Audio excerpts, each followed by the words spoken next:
Yes, hello tradies, season 3, episode 11. The weather is cooling down. Oh yeah, footy season's here. Trade season is heating up.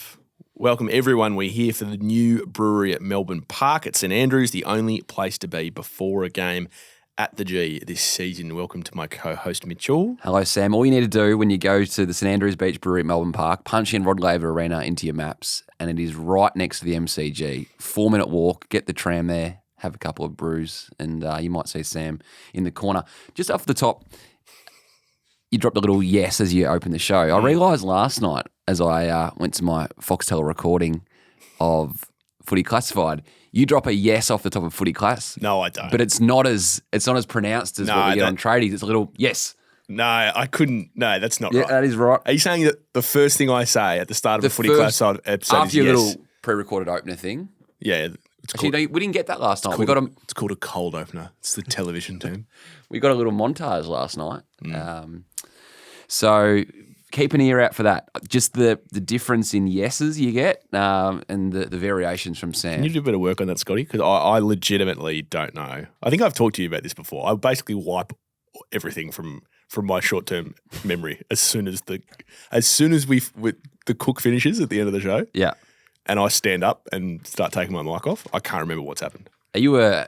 It's like do you remember? Oh God, I was going to mention a movie and then I realised I was talking to Mitch. Did you ever see Men in Black? Yeah, I reckon I have, but like I Will can't Smith's got the little reference... memory machine and it wipes everything. That's like me watching movies. I can't remember shit. Okay, yeah. Anyway, sorry, go on. Do you prepare your lines, like your intros and stuff, or you just whatever comes out of your mouth at the time? Yeah, I don't know what I'm going to say until it's coming out. Yeah. If I prepared anything and tried to remember it, I'd stuff it up. Yeah. Crosses are a bit different on TV. You sort of got to remember enough before the overlay comes in, then you can get to your phone or your notes. Oh, wow. Tricks of the trade. Hang on. So what you're telling me is that when the camera goes off you and it goes to like pictures of who you're talking about, you're reading off your phone? More often than not. Oh, no! Sorry if I've given away this. This is like going behind the desk at Macca's and you find out how the burgers are made. You never want to have one. Now I'll never be able to watch you or anyone on TV the same way. Come on, you knew that. It's good to see you again. Usually we have to wait till Tuesday, but I got you on Friday for the Spuds ride.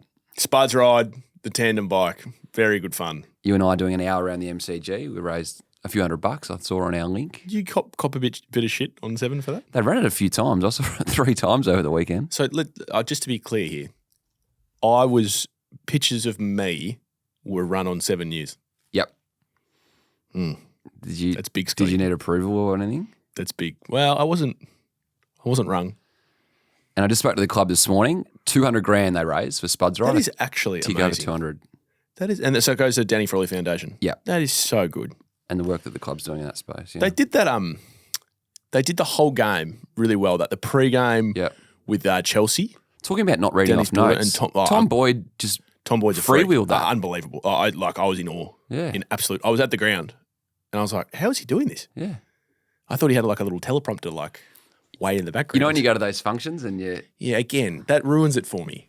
Or you see the president's speeches sometimes, and then they pan out, and they've got those glass. Yeah. The glass things. It's like he's making real strong eye contact in the corner. Oh no, it's just one of those teleprompters. Takes me back to Ron Burgundy. Hey, let's get in. Oh, we're into it. I think so. Well, unless you've got some other shit talk that you'd like to bring up. No. That's it. So thanks to the Saints for having us down, having us part of Spuds Ride. I did put up with you on the tandem for 10 minutes. I was happy to go for the hour. Sam said, "No, 10 minutes in, we're just going on the singles." Well, you were in front. I just had to. My view was just you. And the back of you. You were, you could do worse. I could do better as well. And I did. That's why I got on the single bike. There's a couple of big stories that I think are going to explode. It's going to be a big trade period. So many places to start here. We might as well start with your man, Luke Jackson. My man. Well, because I think of all the people and all the names that have been brought up so far this year, Jackson was the one, and you tell me if I'm wrong, Scotty, Jackson's the one that surprised everyone the most. Yeah. He's under contract. He's gone home. Yes. To be in WA. Almost everyone else has been talked about for some time. And then you just crashed in with the trade story of the year. And it's gathering legs. Is it? Don't pretend it's not. Don't pretend it's not. I was told it was off, according to everyone that lives west of the Westgate. Are you saying that people in Western Australia disputed your story? Your words, not mine. Mm.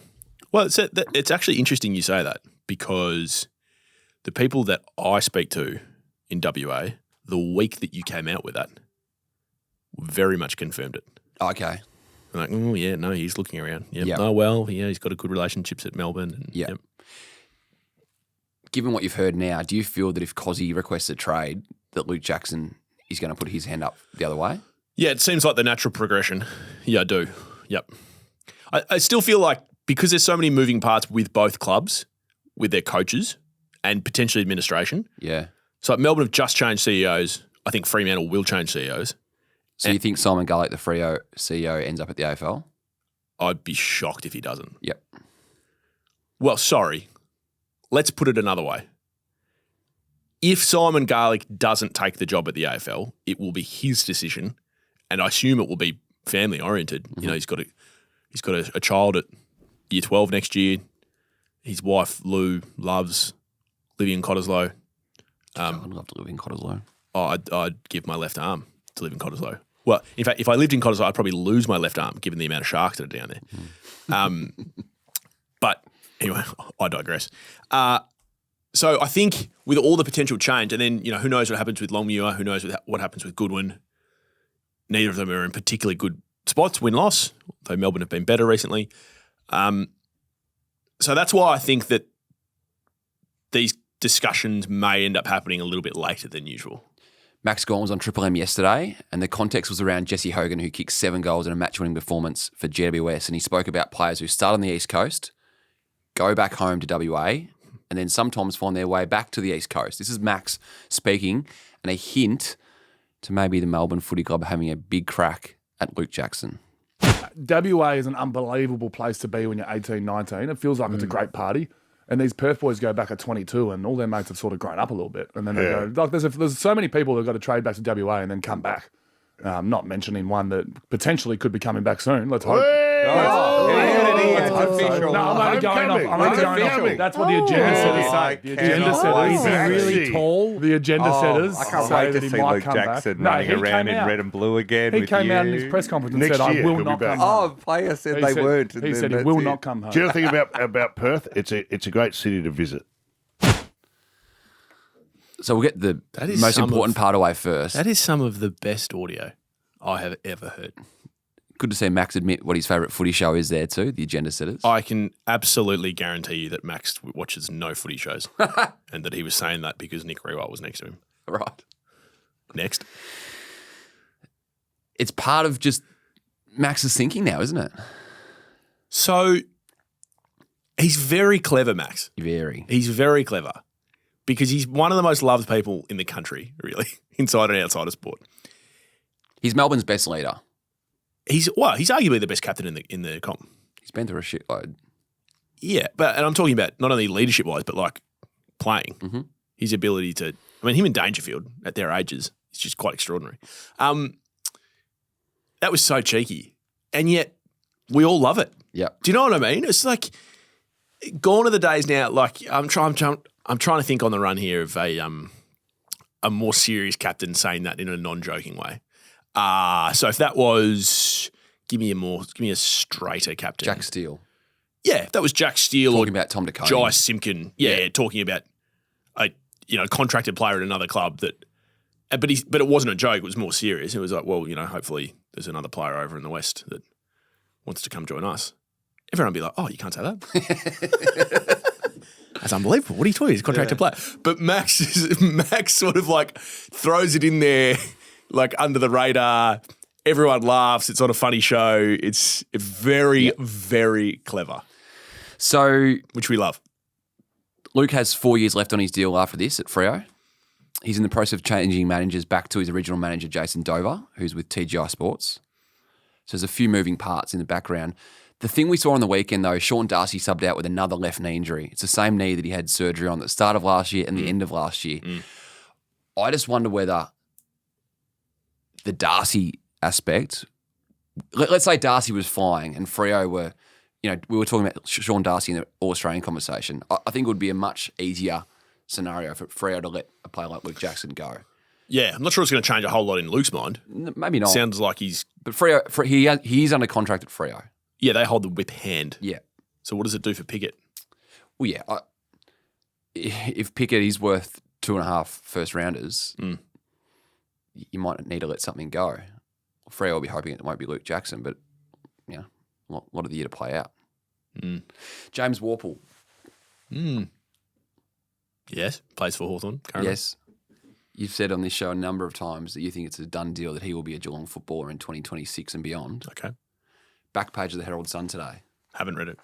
You have so.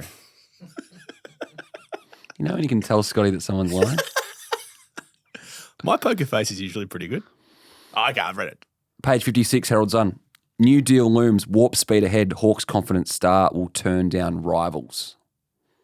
Okay, can you read the first few parts? John Ralph. Hawthorn believes it is on track to lock down free agent James Worpel as the club ramps up negotiations on a new deal for the inside midfielder. Goes on to say... Hawthorn believe... The club loves Worpel's character, leadership and on-field performances. But he's been strongly linked to his home region of Geelong in recent months. He's been strongly linked to his home... Okay, yep. Doesn't sound like there's any new information in that story. My information as of yesterday was that James Worpel was still yet to be offered a contract at Hawthorn. Isn't that what that story says? It says negotiations are ramping up. Yes. So nothing's happened. Well... Yeah, I'm sorry. Like until I see a headline that says that James Worpel is re-signed at Hawthorn, I don't think anything's changed. You're still firmly of the view that he'll be a cat? I think he'll play for Geelong next year. Yep. All these things are subject to change. I understand that. But you've asked me several times where I think he's going to be playing next year, and I've always answered Geelong. I don't see any reason to dispute that. And a story saying that negotiations are ramping up, which means nothing, does not change that view. So on the weekend, without Day, Nash, McKenzie, and Newcombe being well tagged by Clayton Oliver, well, not well tagged, but he was being clamped out of the game. He was Hawthorn's best player. And while he continues to play like this, I see there's no benefit for James Worpel to put pen to paper anytime soon. His value is going to continue to rise, and it will only rise further if and when Matt Rowell signs at Gold Coast, because I think James Worpel's value will rise by $150,000 a year the minute Matt Rowell signs at the Suns. Because if he goes to Geelong, though, he's probably just going to get similar cash. Because Geelong don't overpay for people. Well, that's if he wants to go to Geelong, but the money in the market will the water level will rise for I don't James think Worpel. James Worpel's a money guy. Right. Right. Do you think the offer is the offer at Geelong and it's done? I didn't say that. I'm just saying said that a few weeks ago. I'm just saying that from what I know of James, he's very humble, very hardworking, and I don't think he's the sort of guy that's going to hold out for an extra $100,000. I think he'll just No, I don't. I'm not questioning James's character like that. I'm saying the offers will increase like that. No, I agree. I'm just saying I think James will end up playing footy where he wants to play footy, and who knows? Geelong are in for Hawthorn might miss out on Butters. They might miss out on Reed. They might miss out on whoever else they're going for to add to midfield depth and class. Rowell? Yeah, Rowell. And in which case they turn around and say, hey, Worpel's last 8 weeks has been unbelievable. I don't think we can afford to lose him. Yeah. And they change their deal and blow Geelong out of the water and he stays. No, all of that's possible. But you have asked me consistently where I think he's going, and I think he'll go to Geelong. Can Hawthorn afford to lose him? Yes. Well, if they get Harley or they get Butters. Oh, absolutely. That's a no-brainer. He'll go. What if they don't get those guys? I just explained that. He might stay. Oh, no. I'm feeling a softening. Jack Silvani, what's he worth right now in the competition? If he's on the open market as a free agent, any club can go get him. What's been not have to give up a single draft pick for him. Have people just woken up and started watching the number one for Carlton? Like, what's been with this year? Well, he had an ACL last year. I understand that. And before that, he was being played as he wasn't even in he wasn't a lock in their best team in 2023, which was just like one of the most obscene things I think I've ever seen. Yeah. So how can you question people if Carlton weren't even backing him in? Yeah. Yeah, maybe. Have I talked about this on this He played pod? He played 3 games in 3 different stints at Carlton in 2023 in the VFL. Well, that's outrageous. I think. Have I mentioned this on this pod before? I think I've done it on Classified. Maybe I've never done it. We'll get to what was said on Classified that was used on this pod. Oh boy. Round 20, 2022. It's the game that changed everything at Carlton. It's a game that changed absolutely everything. Say again? Round 20, 2022. Mm-hmm. So Carlton they were locked inside the 8 and they had 4 games left. Adelaide, Brisbane, Melbourne and Collingwood. And they just needed to win one of their last 4 to make finals. Mm-hmm. They picked a side for Adelaide and they dropped Jack Silvani. And Michael Voss said it was a bit team balance. And they played De Koning and Pitnet in the ruck instead. Couldn't find a spot for Silvani, apparently. Yep. So he was the sub. Carlton were obliterated in the first half, as they tend to be at the Adelaide Oval. He came on in the second quarter by the looks of this. And was the best player on the ground. I think he had 15 and kicked a goal. 13 and a goal. There you go. Jeez, this is a good recall from you. They lost the game. They then lost to Brisbane. They then lost to Melbourne. They then lost to Collingwood and they missed the 8. I genuinely think Carlton have never been the same since that decision. Mm. The decision to drop Jack Silvani, who's probably in their best, he's been their best 8. He might be the most important player on Carlton's list, actually. No. No, I stand by that. He's the most important player on Carlton's list. Based on Jacob Wiedering? Based on the money that he would be getting paid and based on the different roles that he can play and based on how well loved he is by his teammates, I think he might be the most important player on their list. Bang for buck. Yeah. So what would he be on now? Well, I actually have no idea. I don't know, 5? It wouldn't be much. I was trying to think. It wouldn't be over 6. No. So your original question was, what would he be worth on the open market now? How old is he? I'm just bringing that up right now. Jack Silvani, born in December 1997. So he'll be 28 this December. Oh, he's probably worth 800. Yeah. Somewhere between As a free agent. 750 and 850. Yeah. How much is your man Ben Mackay getting? On average, it's about $850 a year. So he's worth 1.4. I'll put my hand up. At the start of the year, we had the conversation around Carlton. I felt the biggest hole in their list at the time was a small forward with class. I agree. And a centre half back to partner. All right, you're 100% because spot they on. put time in Marchbank over the time. That didn't work out with his body. Yeah, Jones left and McGovern strange and Haynes. circumstances. Yeah, McGovern and Haynes are sort of 3rd and 4th talls. Yeah. And I said, well, is Silvani going to be the guy to be able to go with these, centre half forward big dogs in the comp? And he's proven that. So I think, Jack was always going to be compared to his dad, right? Which is always going to be unfair. His dad is literally one of the best players of all time. Do you think that was part of the reason why they persisted with him as a forward? It's like, we're going to hold off putting him in back as a defender because we don't want to draw the correlation with Sauce. But he always played his juniors as a forward. Yeah. Anyway, should they have tried this earlier is what I'm trying to say. Perhaps. But he got a couple of qualities from his dad. One is that he's very clean. I don't know if you noticed when you watch Silvani play. He's getting to air raid siren territories here. We're talking about footy. He almost never fumbled. His dad was like that. He's unusually quick over 5 to 10 paces. His dad was like that. He's not quite as quick as his dad. And he's an underratedly good kick. Mm-hmm. He's very, very good kick. 3 things that most footballers would love to be. Clean, quick over a short space, and a good kick. If every footballer was like that, it'd be a good game to watch. And it sounds like they haven't managed his contract that well, so now they might have to cough up and pay. But I don't think he'll leave. Jeez, of all clubs. He loves Carlton. Of all clubs, St Kilda is just sitting there as the partner to Cal Wilkie. What? So Dougal gets poached by his dad. Yeah. He stays, doesn't he? So I've made a concession. We like to open up here on Tradies and admit when we got it wrong. This will be good. Are you willing to say you got it wrong with Zach Reid at Essendon? Zach Reid. Remind me. Zach Reid. It's not ringing The big bells. tall bloke. That's Zach Reid. Okay. That looks like a generational fullback at the moment.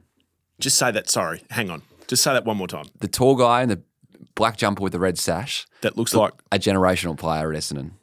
I mean, see, Mitch, you've fallen into you've fallen in here. You could have just said he looks good. You're saying he looks like a generational fullback. See, what you're saying is he looks like Stephen Silvani and Matthew Scarlett. That's what you're saying. An Essendon generational. Okay, well, that's different. So he looks like Dustin Fletcher. Yep. Okay. I think you've that's too far. I will say this. Zach Reid looks like he might be quite a good player. No, in all seriousness, it's great to see him playing good footy, and it's great for Essendon fans because, they've invested so much in him. And it looks like it might be another one of those first round picks that, for whatever reason, for injury, for form, just doesn't quite work out. But, geez, he's got some weapons, hasn't he? His kicking's elite. Yep. Yeah, I like him a lot. And while I've got you on the hook, are you willing to... Probably didn't need Ben Mackay then. No. Go on.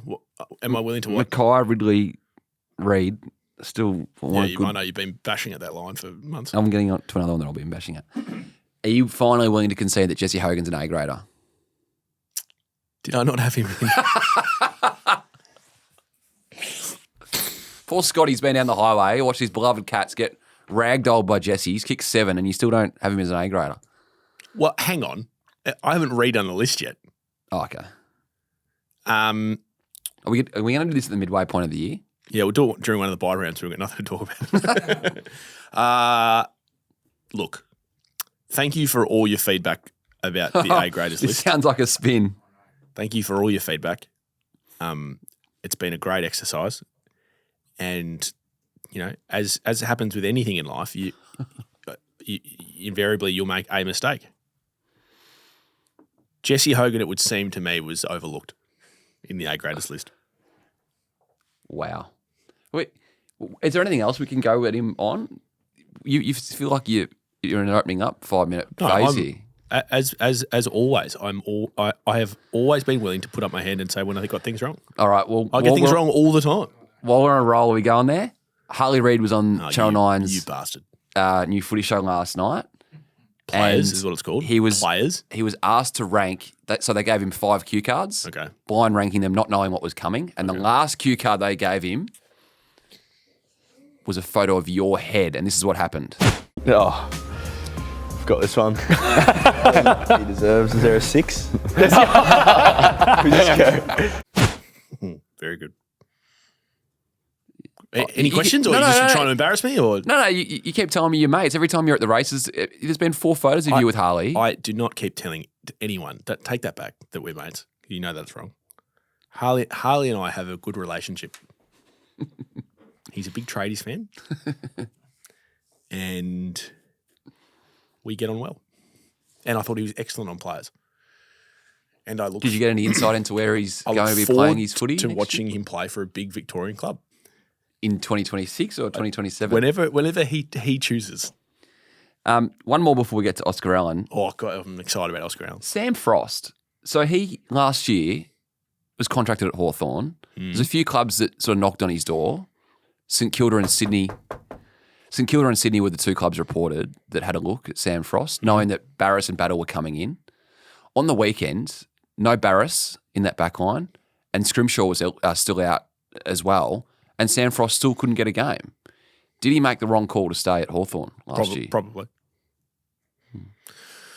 But things went so well for him at Hawthorn for so long, he probably thought he was onto a good thing and backed himself in. And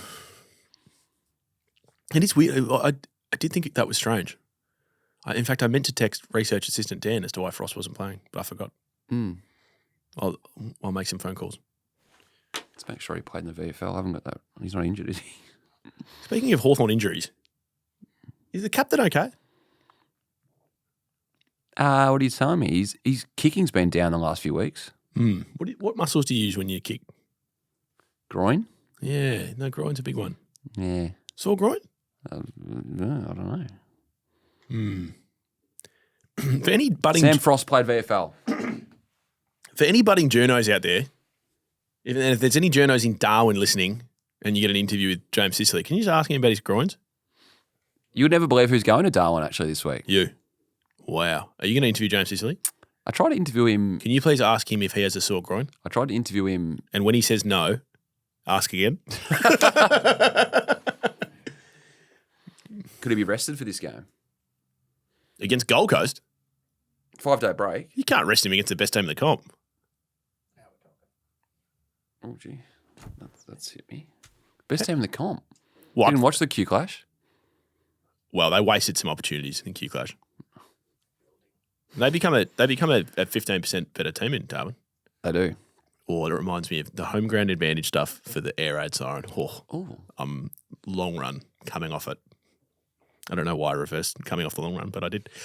Can we talk about Oscar Allen now? Yep. Because we talked about him on Classified last time. I did see that. I did see that. And I'm like, that is eerily similar to something I've been saying on this pod for the best part of a month. And who drove it? Sam. As always, do I need to keep saying this? My old housemate Corbin used to say, once you're sick of saying it, they're just starting to listen. Do I need to repeat this every single week? Corbin's calling very well on Fox. Very well. How does the ABC let him call on Fox? He has a day off, I'm guessing, from ABC and calls for Fox. So he works for the government sometimes, but then Murdoch the other time. Interesting. I'm guessing that's how it works, yeah. I'm just being playful. Kelly Underwood's done it for years. It's a good point. Good point. Another good caller in Kelly. What are we talking about? Footy Classified, Oscar Allen.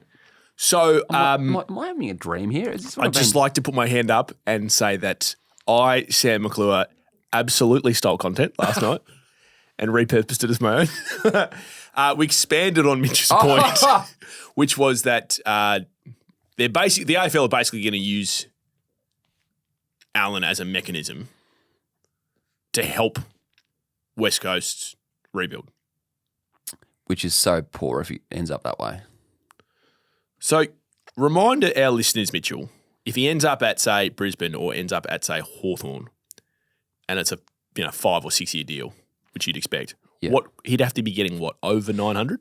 Well, my read now is to get band one compensation, which is a first round pick after your pick, would be in the ballpark of $850,000 to $900,000 a season. Has to be, yeah. Because last year I think the Josh Battle, that conversation was around 850s. I reckon we're pushing 900s now to trigger band one or a first round compensation pick, which would come after your pick. West Coast right now are odds on to be wooden spooners, which would be pick one, and then the pick after is pick two. So there is. Sorry, go on. You go. Here's the thing. I'm very uncomfortable with free agency being used as a mechanism to help a club rebuild. Because what it promotes is be as shit as you want for as long as you want, because ultimately if you don't go back up the ladder, we'll bail you out. And it reminded me of this movie, The Big Short. Seen The Big Short? No. I should just start by that we should come from a spot where we know Mitch hasn't seen it, so I should stop asking. It's about the global financial crisis. Yep. Star-studded cast. Steve Carell plays the main guy in a serious role. And it's towards the end of the movie, and the banks are being bailed out by the government. And this is what happens when he's talking to his number two. There's going to be a bailout. Well, they had to. Right? I mean, paper markets would have They collapsed. knew. Cash would have stopped coming out of ATMs. They had to backstop this. They knew the taxpayers would bail them out. They weren't being stupid. They just didn't care. And for those that are wondering about Sam's movie references and why they keep getting a run, at the Tradies live show at St Andrews Beach Brewery in Melbourne Park, Sam asked the audience who likes the movie references, and I was expecting a couple of hands to go up. 80% of the room, bang, hands up. It was closer to 90. So that's why those non-movie lovers like me keep having a... So the point of the movie is that the banks knew that the mortgage bonds could fail, but they ultimately didn't care because they knew the government would bail them out. And this is the system that we've created in the AFL. And I've come back, I've said this 100,000 times. Gillon McLachlan's first press conference as taking over from Andrew Demetriou as chief executive, which was 2011-ish. He said, I want every single set of fans to be able to go to the footy on a Saturday afternoon, sit down at their seat, turn to the person they've gone with and say, I reckon we're a chance today. And I love that as a philosophy. And I think ultimately he achieved that, right, whilst bringing in 2 new franchises into the competition. The problem with the philosophy of equalisation is that when a team has been bad enough for long enough, the AFL starts seeing it as their responsibility to getting them back up the ladder. i.e. North Melbourne. Well, don't start me on North, right? Oh, sorry. You know, like Oliver with the bowl, please sir, can I have some more? Like that's what they've been with the AFL. West Coast are going down that path. And now West Coast shouldn't be. Like North Melbourne are a smaller club with a smaller supporter base and not much money. That's not being disrespectful. That's just stating a fact. West Coast are arguably the most powerful club in the competition. And they're only in this position because of self-inflicted wounds. They knew what was coming down the road, but they decided to keep kicking the can. Mm-hmm. Let's keep topping up. Let's go after Tim Kelly. We're going after another flag. That's fine, but this is what happens. Yep. And so now they're so bad. They're 0-7. They've got a new coach. They've got a new CEO.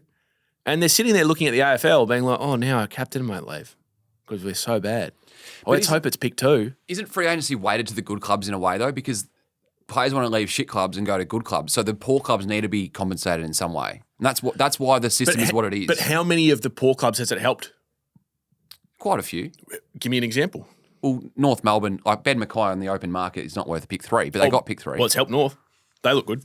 Just on that, and I heard you use that example again last night. So it's your belief that the AFL tied in some extra assistance for North Melbourne as part of the Ben Mackay compensation. I just let's just call this stuff for what it is. The AFL absolutely. Oh, hang on. It is my belief that the AFL have the ability and use their ability to manipulate compensation in order to help clubs in need. Now we're seeing this before, Mitch. Let's all go back to James Frawley. Yeah. Pick 3 at Melbourne. But Ben Mackay was on 8. He's getting an average of $850 a year at Essendon over 6 years. That is more than enough to cover what would be a band 1 compensation. Was that what the original offer from Essendon was? Well, that's you're telling me. Or was there a conversation with Essendon and the AFL to make sure that it's... With the different conversations. They're not the same conversation. But no. What I'm saying with Oscar Allen is there is not a club in their right mind that should be giving him a guaranteed. Don't forget, free agency compensation comes down to guaranteed money, not clauses, not triggers. If you play 20 games, you get this and this. It is the minimum guaranteed money you will earn over that contract. There is not a club in their right mind that should be giving him $900,000 a season over 5 years. Yeah. I mean, so can we compare it to... But if, let's say Brisbane come with $750, yep. What you're saying is the AFL will help them top up to a band 1. I'm saying that they don't declare it. Secret herbs and spices, so they can do whatever they want. But I'm saying it's different because the deal that Ben Mackay ended up moving to Essendon on was enough for band 1. It would be ludicrous for a footy club to be paying Oscar Allen with his body. He hurt his good knee on the weekend. $900,000 a year guaranteed. He might earn that in the long run if he plays 20 games a year, but not guaranteed money. No. I mean, so I'm looking at Tom Lynch's last few years at Gold Coast before he went to Richmond. But it doesn't... 46, 43, 66, 44 goals, and then he had an injury interrupted 2018, the year he left, and only kicked 20 goals. And he gets to Richmond and kicks 63 in his first year and wins a flag. I think we just need to be honest about Compo. If the AFL are using it as a mechanism to help clubs come up the ladder, which they are, I think they just need to be honest about it.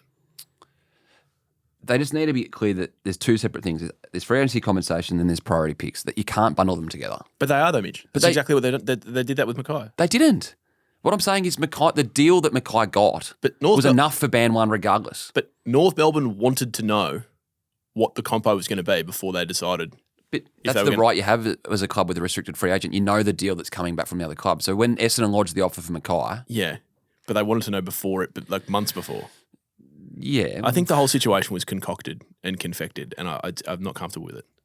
And just while we're on this, Danaher, the rules have changed since Danaher. So Brisbane loaded up into 3 years. So it's about 800 a year over 3 years, which was enough for band one. And then after that, once he moved, they topped up a couple of years at lower money. Now tenure comes into it. Back then, the tenure of the deal didn't. So 3 years was enough for band one back then. Now you need to be talking minimum 5-6 year deal to be hitting band one. So are we done? Are we done with Oscar? Or we both sit here saying we won't be playing for West Coast next year? It's looking more like that, you know. Okay. And West Coast will have pick 1 and 2. My final point is it will be a joke if someone pays him $900,000 a year. But my point to you is I don't think it matters what they pay him. I think West Coast are going to be given pick 2.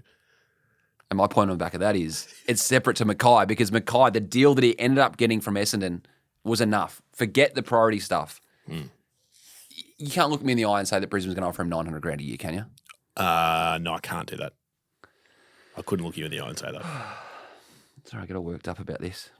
He's only kicked 30 goals in a season or more once. Danaher had done it 3 times when he left. Mitch, I'm with you. We're singing from the same hymn book. Did you ever sing hymns? No. You church goer? I was an altar boy as a kid. I see that. Yeah, Scotty can see that. We can all see that. Can we talk about the puck reserve? What now? This is me stealing. So Sam's stealing content. Now I'm stealing content back. You spoke about the reverse Cruiser Cup last night. So the puck reserve.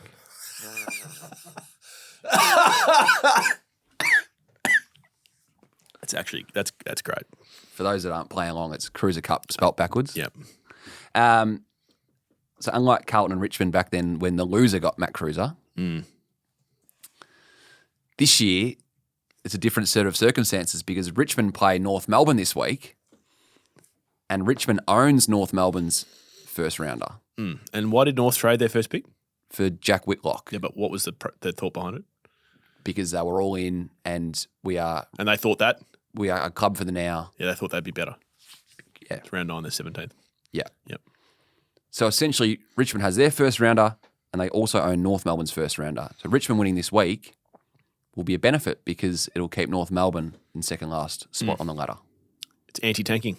Yeah. Also known as trying to win. Should be more of it. What, trying to win? I agree. I just wanted to touch on Melbourne. I don't really want to go back over the Oliver stuff. But it got me thinking because for some reason, don't ask me why, I went back and watched and rewatched a movie last week that I haven't seen in a long, long time. And it was a big budget movie from the 90s that was at the time, in fact, it's 2001, I tell a lie. It was built as like an Oscar-winning movie and ended up being a bit of a flop. With John Travolta, Hugh Jackman, Halle Berry, Don Cheadle, and it was called Swordfish. Right, and it was a movie ahead of its time, which was about hacking. It was a bank robbery movie, essentially, but it was more about the wire transfer rather than just like walking into a bank with AKs. There's a lot of financial movies in Sam's thinking at the moment. Yeah, well, I do like a good robbery movie. And I've been listening, so you and I have been talking about sort of like Melbourne's refusal to deal with reality for a few years now, right? Mm-hmm. But in their mind, you know, it's us against the world and we're going to keep doing what we think is best for our club to win a flag. And there's an element of it that you have to respect, right? I'm not going to listen to the noise. We're here for the here and now. We're going to do what we think is right. And I think the latest thing about Clayton Oliver now being used as a tagger and, you know, Simon Goodwin saying that, you know, he loved it, he wanted to do it, you know, he's an ultimate team guy, all this sort of stuff. And so it's on the back of, you know, Petrarca's not unhappy and, you know, we've got the best culture and, you know, 40 years that I've been in footy, said Gary Purd. And there just seems to have, over the last few years, been so many things that Melbourne have just decided to flat bat away, straight bat. No, we're fine. We're all good. And it reminded me, Mitchell, of this scene from Swordfish. It's John Travolta who basically is playing the Antichrist. He's the bad guy. He's in his car in his convertible with Hugh Jackman, who he's paying money to hack into a system to steal $10 billion. You ever heard of Harry Houdini? Well, he wasn't like today's magicians who are only interested in television ratings. He was an artist. He could make an elephant disappear in the middle of a theater filled with people. And do you know how he did that? Misdirection. What the fuck are you talking about? Misdirection. What the eyes see and the ears hear, the mind believes. What the eyes see and the ears hear, the mind believes. It's John Travolta talking about one of the greatest magicians of all time, Houdini. He can make an elephant disappear in the middle of a room, right? Remember when Simon Goodwin came out a few years ago and quoted Wolf of Wall Street? Yeah. And it was like, it's Fugazi. Fugazi. Yeah, it's Fugazi. It doesn't exist. So I'm doing this because I know that time, wasn't it? I know that Simon Goodwin loves movies, right? So this is in part for him. Big Tradies fan. Okay, good. Great. So what I think is, I think that Melbourne have employed this sense of misdirection. And that is, well, there's something going on here, so we're going to point over there. And if you look over there, you're not going to see what we're doing here. And I'm interested. So for me, this year is the build up to the big trick, because there is still part of me, and we said this. I went back and listened to the Tradies Awards last year, and you and I both agreed that the difference between Melbourne's best and worst in 2025 was the biggest of any club. Like, I could see them playing in a prelim, Yep. and I could see them finishing bottom 4. Yep. And right now, at 3 and 6, and they showed some patches against Hawthorn, and they've showed some patches against other teams, albeit not great teams, but they beat Freo. I still want to see what the magic trick ends up being in the end. But anytime they're criticised, the public stance is misdirection. No, don't look over here, look over there. And so I think it's fascinating. So the misdirection of the Clayton Oliver situation of the last week, the Goodwin coming out after the game, which they lost, by the way, and Oliver didn't have much of an impact on the game. Well, certainly what I was watching. But no, he tagged. That's why he only had 13 disposals. And he wanted to do it. And, he might get Neil next week because we're playing Brisbane. That is unbelievable misdirection. Don't worry about him being unhappy. Don't worry about this. Don't worry about he's tagging. Houdini. Keep an eye on it. Now on Clayton Oliver, it'd be remiss of me not to bring up the blowback you've had from people at Melbourne since you reported last week as to why he was out of the side or why he wanted to take the week off. Do you feel that was comfortable? Are you comfortable with them pushing back on your reporting? Look, I've been asked this a few times, and all I'll say is it's absolutely fair and reasonable for Simon Goodwin, Brad Grant, Max Gawn, Alan Richardson to defend their club and their players and their patch. They owe that to their members and they owe that to their team. That's fine. But to use your word just then, is this misdirection? Are they planning this back on the media? Only they can answer that properly. It was a challenging week for me personally, but it's not about me. It's about the story that I reported, and ultimately the people at the club weren't happy with the timing of my story, and I understand that. I totally, the human in me understands that, but it was footy chat, wasn't it? Well, I took it as that, but anyway, I've had conversations behind closed doors with people at Melbourne that will remain private. I think there's a level of mutual respect there, and I think ultimately we probably agree to disagree on some things. But I just want to make one thing clear, and I hope that everyone knows this, but maybe they don't. I've always tried to be a players guy. I've always tried to the players are the thing that make the game. So if it's a situation of a club having a dispute with a player, I'll always try to see it from the personal side. So I'd always like to think that I take someone's personal circumstances into account when I'm reporting stuff. Mm. Do you think clubs know that the fans always hate the media? Like if you're the schoolyard and you've got a choice between the last two picks and it's the footy club or the media, everyone's going to pick the footy club before they pick the media. Do you think clubs? And I think we all know. Leverage off that? I think we all know that, and I think when you and I went into journalism, we probably had that in the back of our heads. Mm. I guess I've just, having been in it for 15 years now, I've become surprised by the level of vitriol and the level of hatred. So many people want to consume media, but it's almost like they need a punching bag on the way out, or they need a villain to hate. And that's why, this week's probably a perfect example of why me being off social media was great for me and my stability, because I can only imagine what. In fact, I almost had a relapse. I almost actually texted you halfway through the week, being like, "How's the social media reaction been?" But then I realized I don't want to know because I can't control it. Yeah. So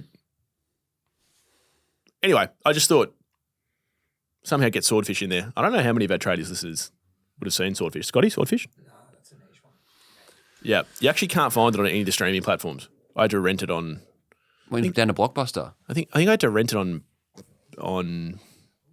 No, it wasn't Apple. It was Prime. But it was like one of those... It was $1.99. I was happy to fork out. We went to your favourite segment of the week, Micro Mitch. Right. Great cut through last week. Really? Nathan Buckley, you can see that on our Instagram. Oh, yeah. Bucks listens. Huge. He brought up our chat around Ross Lyon in the win-loss. So it was on Waitley on SEN? And then Waitley on Fox post-game brought out the I saw it. Hang on. stopwatch. Hang on, what? Why were you watching Fox post-game? You know what? When I no. put this in my notes, I knew you were going to bring this up. Oh, no! He's watching the opposition. I tape Friday night, so I have... My Friday night ritual is walk Baxter from 6, listen to Sam, Jimmy and Lloydie. This will be exciting. Baxter gets about a 45-minute walk. I get home and watch the end of the news, Channel 7. Start cooking dinner while the pre-game for Channel 7's on. Yeah, what'd you cook? What did I cook last week? Can't remember. Do you have a beer while you cook? No, beers only when I'm out socialising. I'm not trying to well done. Drink during the week. Okay. Then I watch the game on 7, and I always tape both post games because I like to see what the analysis is. So I watch 7 live and then watch Fox back. Get to bed at about 12:30 on a Friday night, Saturday morning. A lot of our listeners also get to bed at about 12:30, 1 a.m. Friday night, Saturday morning, but probably for different reasons. Anyway, Jared brought out the stopwatch after what we spoke about last week. Ross had a loss. I think it was about 2 minutes 39. Like 2:40, yeah. So it sort of brought the average down a little bit. But what's Micro got this week? Mid-season draft. Scotty, do you want to take over? I'm going to sleep. We're 2 weeks away. And I thought it was just nice to get 3 names out there. Anyway, okay, I'm going to roll through these quick. Jack Watkins, star for Port Adelaide in the Sandful. He's best mates with Zach Butters. Now, this is a chance. He's averaging 30 touches a game in the Sandful. A chance for someone to go and get the stable pony a year before you go and get Zach Butters. Jack Watkins. There's another kid at North Melbourne's VFL, Cooper Trembath. He's a Jeremy Howe clone, 194 centimetres. Went forward on the weekend. Hang on, North Melbourne's VFL. North VFL. He's 21 years. Without being disrespectful here, if he can't get into North's AFL team. He's not even AFL listed. This is what the mid-season draft's about. Yeah, but it's just there's something wrong about picking up someone from North's seconds team. Well, he's getting plenty of footy in the back line, and then he goes forward on the weekend and kicks 3 goals. Why is he on North's team? Intercepting defender. Why are you so anti-North? And lastly, Sam Conway, VFL Premiership Ruckman last year. Clubs are crying out for Ruckman. This guy's done it. Turns 26 later this month. He's a brother of Geelong's Toby Conway. Sam Conway, he's rucked against AFL guys. So they're 3 names just to keep an eye on for the tradies fans of Micro Mitch. It's a pretty flat way to end the show. This, I can't be stress stronger this on enough. Yep. Go and get the stable pony. Zach Butters' best mate is averaging 30 disposals a game in the Sandful. So what you're saying is... What I'm saying is whoever wants Zach Butters next year, go and give him an 18-month contract out of the mid-season draft. So you're going to waste... And you might... You're going to waste a spot on your list. He's not a waste. He's dominating the Sandful. Oh, well, if he's dominating the Sandful, then he must be an AFL player. Go and get him because then you might be able to turn Zach Butters' head a little further. Right. Dominating the Sandful. Who's the best player to come out of the mid-season? Durham? Sam Durham, yep. Massimo D'Ambrosio. Durham, big tradies fan. Is he? Can confirm. A few of the Essendon boys are, actually. Will Setterfield, who's quite tall. Mason Redmond listens. Who else? Marlon Pickett went all right in his first game. John Noble. Do you want me to keep going? I'm a mid-season draft guy. You're a full nuff guy is what you are. Anything to report for the week ahead? Oh, you go to Darwin? Darwin, yeah. Wow. I love Darwin. End. I've never been. Never been? Yeah. I really Come along one year. I really want to go. Yeah. I really want to go. I'm interviewing someone from Darwin today. For the paper. Oh, about the 20th team? No comment. Oh, that's a yes. No, it's not. It's actually a no comment. Well, if it wasn't about the 20th team, you would have said no. Well, it's not about the 20th team. So just have a look out for the age. I know everyone. There was a commission meeting in Darwin yesterday. I know everyone already gets the age anyway. But just actually on that, when I was a kid, we used to get the paper delivered, and it used to come rolled up. Oh. Now it comes flat. What's happened there? So do you know? Have we got time for this? Do you know?